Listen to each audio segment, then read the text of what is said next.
Introduction to Sundarakanda.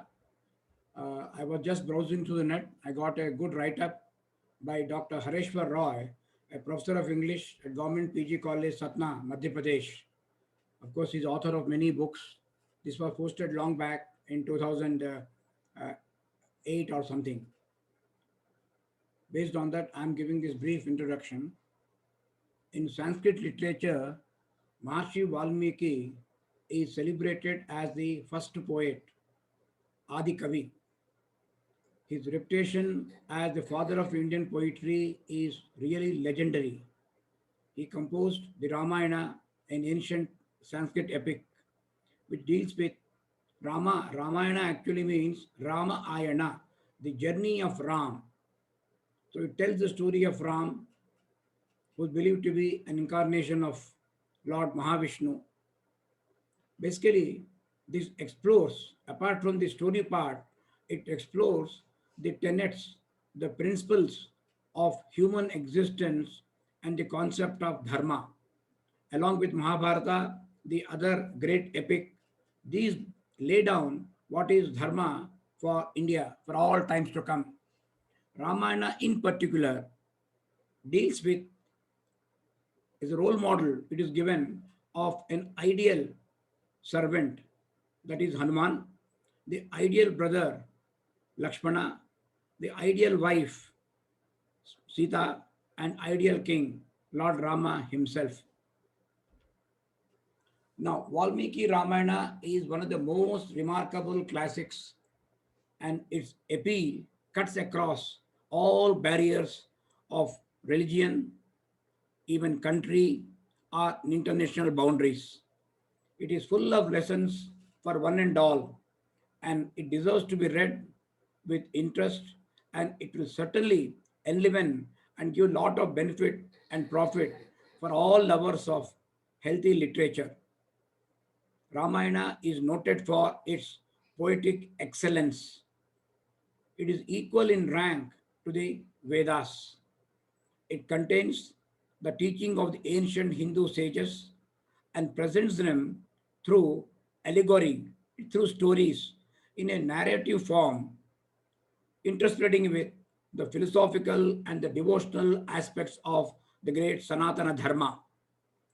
The characters of Rama, Sita, Lakshmana, Bharata, Hanuman, Ravana, all these are fundamental. They are part of our consciousness of Indian culture. Now, Ramayana, as we know, is a very big work extending to more than 24,000 verses. It is broadly divided into seven books or parts. Each of them are called Kanda. So these actually are deal with chronologically with the life of Lord Rama. These are Balakanda, which talks of birth of Rama, his childhood, and it includes the developments up to marriage with Sita. And they just return back to Ayodhya. From there, Ayodhya Kanda starts. It goes at a very fast pace. It starts with the proposal for Rama's coronation and the circumstances which led to his inevitable exile in the forest. Then comes the Aranyakanda, the tale of forest life of Rama. Although Aranyakanda is 14 years, but major development take place in the last year, the 14th year, when Ravana kidnaps Mother Sita. And then in search of Mother Sita, Rama, Lakshmana travel together, meet the Vanra king Sugriva with the help of Hanuman. All these are covered in Kishkinda Kanda. Then comes the Sundara Kanda, which is the subject matter of our classes. We will be considering Sundara Kanda in great detail, starting from Sarga 1, verse 1.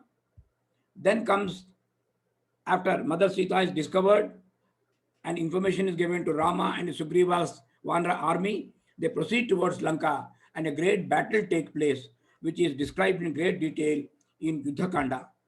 Yuddhakanda ends with victory over Ravana and Rama coming to Ayodhya and getting coronated as the king. But Ramayana does not end there. There are developments after this also. quite of them, many of them, very sad developments of Sita's exile and birth of Rama's children, Lava and Kusha in the forest in Valmiki Ashrama, and then finally Rama's departure, final departure from this world, which is covered in Uttarakanda. This is a broad category of Ramayana. As I mentioned, we'll be dealing with only Sundarakanda. The Sundarakanda is the one which is the only one which is not associated or named with a place or an event.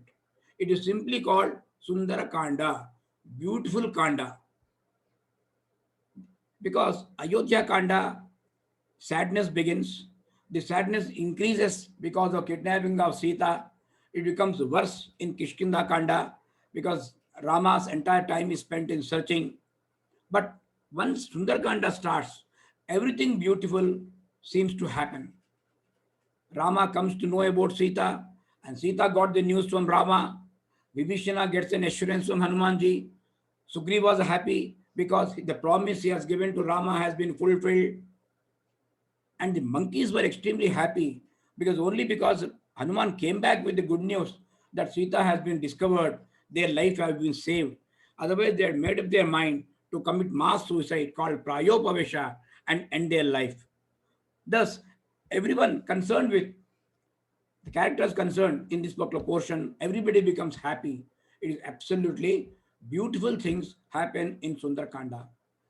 We can also say it is a Sundara, it is beautiful even for the Rakshasas, because Rakshasas, their life under Ravana comes to an end and they also get liberated, and their new king will be Vibhishana, and ultimately they will also get moksha. So, because everybody is getting happy, everybody, the whole thing is beautiful, it gives assurance, hope, and joy. That's why this particular portion is called Sundara Kanda, the beautiful Kanda. And it has a beautiful poetic descriptions.